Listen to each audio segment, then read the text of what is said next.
Praise the lord. ప్రతిరోజు పరిశుద్ధాత్మతో కలిసి నడవండి అనే కార్యక్రమం ద్వారా మీ అందరికీ కూడా ప్రభువైన యేసుక్రీస్తు నామం పేరిట మా ప్రేమపూర్వకమైన వందనములు శుభములు తెలియపరుస్తుంటున్నాను. అందరూ కూడా బాగున్నారా? మరొక నూతనమైనటువంటి ఆశీర్వాదకరమైన చక్కటి రోజును యేసుక్రీస్తు ప్రభువారు మనకు అనుగ్రహించున్నారు.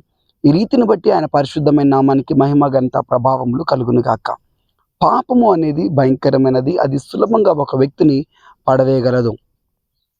పాపము ద్వారా మన జీవితంలో కీడు, నష్టము, చివరికి వ్యాధి, రోగము, మరణము మన జీవితంలో సంభవిస్తూ ఉంటుంది. ఈ రోజున దేవుడు వాగ్దానం చేసి పాపమును జయించుటకు మనతో మాట్లాడుతున్నాడు. హెబ్రీయులకు రాసిన పత్రిక 12వ అధ్యాయము 2వ వచనం. సులువుగా చిక్కులు పెట్టు పాపమును విడిచిపెట్టి విశ్వాసమునకు కర్తయు దానిని కొనసాగించు వాడునైన యేసువైపు చూచుచు మన ఎదుట ఉంచబడిన పందెములో ఓపికతో పరిగెత్తుదుము. హల్లెలూయా. సులువుగా చిక్కులు పెట్టే పాపమును విడిచిపెట్టి అని రాయబడింది. హల్లెలూయా. లిజన్, బిల్లీ గ్రామ్ గారు సులువుగా చిక్కులు పెట్టే పాపములు 7 గురించి ఆయన తెలియపరుస్తూ ఉన్నాడు. 1 కోపము, అసూయ, ఇంకా గర్వము, ఇలా కొన్ని పాపములు ఆయన తెలియపరుస్తూ వచ్చాడు. భోజన ప్రియత్వం అని, ధనాశ అని, వ్యభిచారము అని చెప్పేసి ఇవన్నీ కూడా ఒక వ్యక్తిని సులభంగా పాపములో పడవేసేటివి. మనకు అర్థం కాదు, కోపగిస్తాం, కానీ అది పాపం. కోపం చేయడం కూడా పాపం. ఏదో ఎదుటి వ్యక్తిని కులంని బట్టో, లేకపోతే మనకున్నటువంటి ఉద్యోగాన్ని బట్టో, మనకున్నటువంటి శరీర రంగుని బట్టో అతిశయించి గర్విస్తాం. అది కూడా సులువుగా చిక్కులు పెట్టే పాపమే. ఈ గర్వము, ఈ కోపము, ఈ అసూయ, ఈ వ్యభిచారము, ఈ ధనాపేక్ష, యొక్క సోమరితనం, ఈ యొక్క తిండిబోతుతనం, ఇవన్నీ కూడా సులువుగా చిక్కులు పెట్టే పాపములు. వీటిలో మనం చిక్కబడద్దు. కోపం మనల్ని ఏలుబడి చేద్దాం, గర్వం మనల్ని ఏలుబడి చేద్దాం, తిండిబోతుతనం మనల్ని ఏలుబడి చేద్దాం, సోమరితనం మనల్ని ఏలుబడి చేద్దాం. చాలామంది చాలా సోమరులుగా ఉంటారు, పని చేయడానికి కూడా సోమరులుగా ఉంటారు. ఇవన్నీ కూడా మనకి అర్థము కాకుండానే సులువుగా మళ్ళీ చిక్కుల్లో పడేసే పాపములు. వీటన్నిటి నుండి కూడా మనం విడిపించబడాలి. హల్లెలూయా. ఎలా మనం ఈ పాపములన్నిటిని కూడా జయించగలం? మనకు తెలియకుండానే సులువుగా పడిపోయే ఈ పాపముల నుంచి ఎలా మనం బయటపడగలమంటే యేసు వైపు చూచుచూ పరిగెత్తాలి.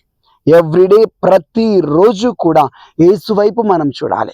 ఆయన ఏ విధంగా నడిచాడు, ఆయన బోధలు ఎలాంటివి, ఆయన మన కొరకు ఎలాంటి బోధ చేశాడు, మనం ఎలా ఉండాలని కోరుకుంటున్నాడు. నిరంతరం ఆయన వైపు చూచుచూ దేవుని వాక్యాన్ని చదువుతూ, ఆయనతో సహవాసం చేస్తూ, ప్రార్థన చేస్తూ, ప్రతిరోజు కూడా యేసు వైపు చూచుచూ మనం నడుస్తున్నట్లయితే పాపంలో మనం పడం. ఈ సులువుగా చిక్కులు పెట్టి ఈ పాపం మనల్ని జయించలేదు. లిజన్ ప్రియ దైవజనమా, ఈ రోజున దేవుడు చెప్తున్నాడు, వాగ్దానం చెప్తుంది, సులువుగా చిక్కులు పెట్టి ఈ పాపములో నుంచి మనం బయటపడాలి. వాటన్నిటిని విడిచిపెట్టాలి. యేసు వైపు చూచుచు పరుగు పందెములో పరిగెత్తినట్లుగా మన విశ్వాసంలో పరిగెత్తాలి, ఆత్మీయ జీవితంలో పరిగెత్తాలి. ఎవరైనా పరుగు పందెంలో పార్టిసిపేట్ చేసేవాడు నేను గెలవను అని అన్న ఉద్దేశంతో ఎవరూ కూడా పార్టిసిపేట్ చేయరు. ప్రతి ఒక్కరూ కూడా నేను మొదటిగా ఉండాలి, నాకు ఫస్ట్ ప్రైజ్ రావాలని పరిగెత్తుతారు. అదే రీతిగా మనం ఆత్మీయ జీవితంలో ఉన్నాం, విశ్వాస జీవితంలో ఉన్నాం. మనం కూడా నేను పడిపోతాను పాపములో, నేను ఓడిపోతాను, నేను ఆగిపోతాను అన్న ఉద్దేశంతో మనం పరిగెత్తడం కాదు, కానీ నేను విజయాన్ని సాధిస్తాను, పాపము నేను జయిస్తాను అన్నటువంటి విశ్వాసముతో పరుగు పందెములో పరిగెత్తినట్లుగా మనం ఆత్మీయ జీవితంలో పరిగెత్తాలి. అప్పుడు మనకు విజయం అనుగ్రహింపబడుతుంది. హల్లెలూయా. సులువుగా చిక్కులు పెట్టి పాపములన్నిటిలోంచి మనం బయటికి వచ్చుదుము గాక. కోపం నుంచి, అసూయ నుంచి, ఈ ద్వేషం నుంచి, ఈ యొక్క సోమరితనం నుంచి, వ్యభిచారం నుంచి, గర్వము నుంచి, ఈ ధనాపేక్ష నుంచి, తిండిబోతుతనం నుంచి, ఈ యొక్క వీటన్నిటి నుంచి కూడా మనం బయటికి వచ్చి విడిపించబడి యేసు వైపు చూచుచు పరుగు పందెంలో పరిగెత్తి విజయమును మనం సాధించుదుము గాక. ఆమేన్. కళ్ళు మూసుకొని ప్రార్థిద్దాం. యేసు క్రీస్తు ప్రభువా, మీకు స్తోత్రములు. ఈ సులువుగా చిక్కులు పెట్టేటువంటి ఈ పాపములు ఏవైతే ఉన్నాయో, ఈ సులువైనటువంటి రీతిలో మమ్మల్ని పడేసి పాపములను విడిచిపెట్టకు సహాయం చేయండి. నీ వైపు చూచే కృప, పరిశుద్ధుడైన మీ వైపే చూచే కృప, అయ్యా మీ వైపు చూస్తూ పరిగెత్తే కృప మాకు దయచేయమని ప్రార్థిస్తున్నాను. ఈ పాపముల నుంచి మమ్మల్ని విడిపించండి అయ్యా.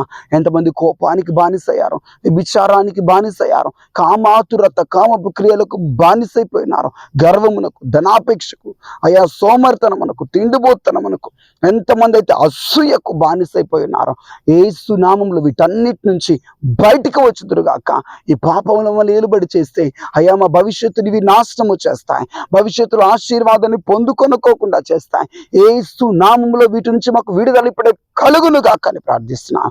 యేసు రక్తము ద్వారా విడుదల ఇప్పుడే కలుగును గాక అని ప్రార్థిస్తున్నాను. జయమును దయచేయండి, విజయమును దయచేయండి అయ్యా. అధికారమును మాకు ఇచ్చినందుకు స్తోత్రములు. వీటన్నిటిని జయించుటకు అథారిటీ, అధికారం, జయం మాకు ఇచ్చినందుకు స్తోత్రములు అయ్యా. విశ్వాసంతో నీ వైపు చూచి పరిగెత్తే కృప ఈ మాటలు వింటున్న ప్రతి ఒక్క బిడ్డకు దయచేయమని నజరేయుడైన యేసుక్రీస్తు నామం పేరిట ప్రార్థించి వేడుకుంటున్నాం తండ్రి. ఆమేన్.